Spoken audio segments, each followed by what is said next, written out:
Salam Patriot, di Suara Patriot bersama Chandra Tua. Di edisi kali ini kita angkat tema Industri Mobil China Melaju Layu. Saya berharap pendengar Suara Patriot tetap tenang dan berpikiran dingin karena berita yang disajikan dari Suara Patriot banyak yang bertentangan dengan informasi yang didengar sebelumnya.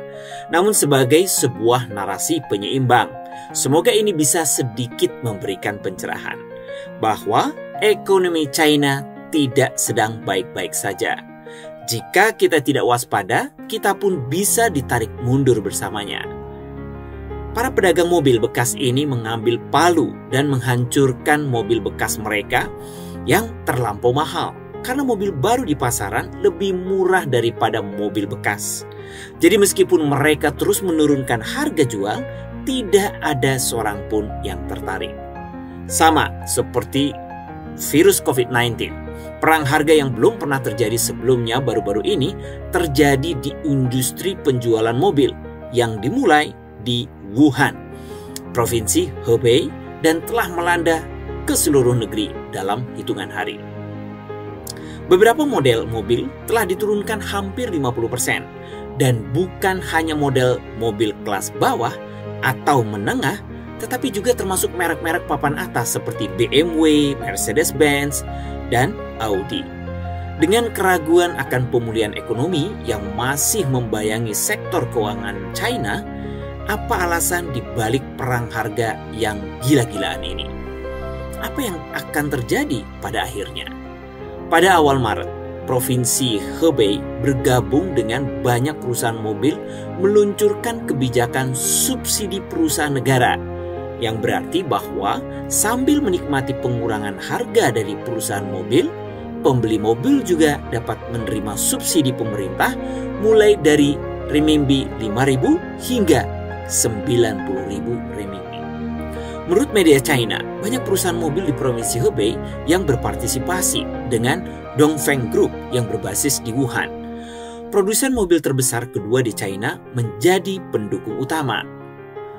Contohnya, Citroen C6 yang awalnya dibanderol dengan harga 210.000 renminbi dapat dibawa pulang dengan subsidi pemerintah sebesar 90.000 renminbi, sehingga harga akhir akan berkurang hampir 40% dan dapat dibeli hanya dengan harga 120.000 renminbi. Citroen C3 XR bahkan mendapat diskon lebih besar karena harga aslinya adalah 114.000 renminbi, dan dengan subsidi 58.000 renminbi, harga akhirnya menjadi 50% dari harga aslinya. Pemotongan harga yang begitu drastis segera memicu orang-orang serentak bergegas membeli mobil. Bahkan orang-orang dari provinsi lain meminta teman dan kerabat mereka di Hebei membeli atas nama mereka atau langsung terbang ke Hebei sendiri. Setelah berita itu tersebar, banyak pemerintah daerah dan produsen mobil lainnya mengikuti, dan perang harga di pasar mobil China meningkat. Perusahaan mobil, dealer, dan pemerintah daerah secara bergantian mempromosikan pembelian mobil dengan menawarkan insentif dan subsidi. Menurut data statistik, estimasi dari Times Media pada tanggal 13 Maret, lebih dari 40 mobil telah berpartisipasi dalam perang harga ini dan lebih dari 86 model harga jualnya telah disesuaikan. Untuk beberapa dealer, pemotongan harga besar-besaran akan memungkinkan mereka untuk menghabiskan stok mereka. Tetapi harga yang lebih rendah pasti akan menyulitkan mereka untuk mendapatkan keuntungan. Bagi dealer mobil bekas, ini adalah pukulan yang nyaris fatal. China Fund News menunjukkan bahwa penurunan harga tersebut adalah perang harga paling parah dalam sejarah mobil China, di mana banyaknya daerah dan merek yang berpartisipasi dengan jumlah belum pernah terjadi sebelumnya. Kami juga memperhatikan bahwa pemotongan harga terutama terjadi pada kendaraan berbahan bakar bensin.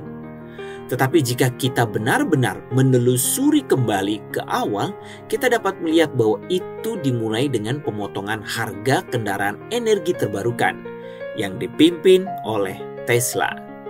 Menurut analisis dari media China, Securities Times, ada beberapa alasan untuk pemotongan harga yang sengit ini.